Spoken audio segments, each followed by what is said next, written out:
વડોદરામાં મદરેસા બનાવવાના લીધે રહીશો દ્વારા વિરોધ કરી કલેક્ટરને આવેદનપત્ર આપ્યું।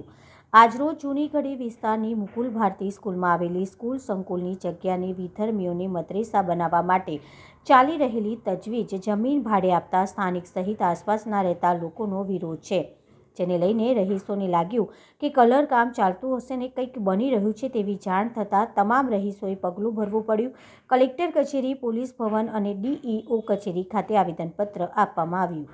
અમારા જૂની ગઢી વિસ્તારમાં રહેવાસી છે ને તે અમારી જૂની સ્કૂલ મુકુલ ભારતી ને સાર્વજનિક વિદ્યાલય સ્કૂલ છે તે અધર્મી લોકોને જે ક્લાસીસ માટે કે કઈ પ્રવૃત્તિ માટે એ લોકોને ભાડે કે વેચાણ આપવાના છે એવું અમને ખબર પડી છે ને કલર થતો હતો એટલે અમને ખબર પડી છે।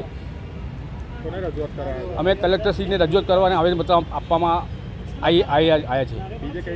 આ પોલીસ કમિશનરશ્રી, કોર્પોરેશન કમિશનરશ્રી ને ચેરિટી કમિશનરશ્રી ને ડીઓ ઓફિસમાં આવેદનપત્ર આપવાના છે આજે।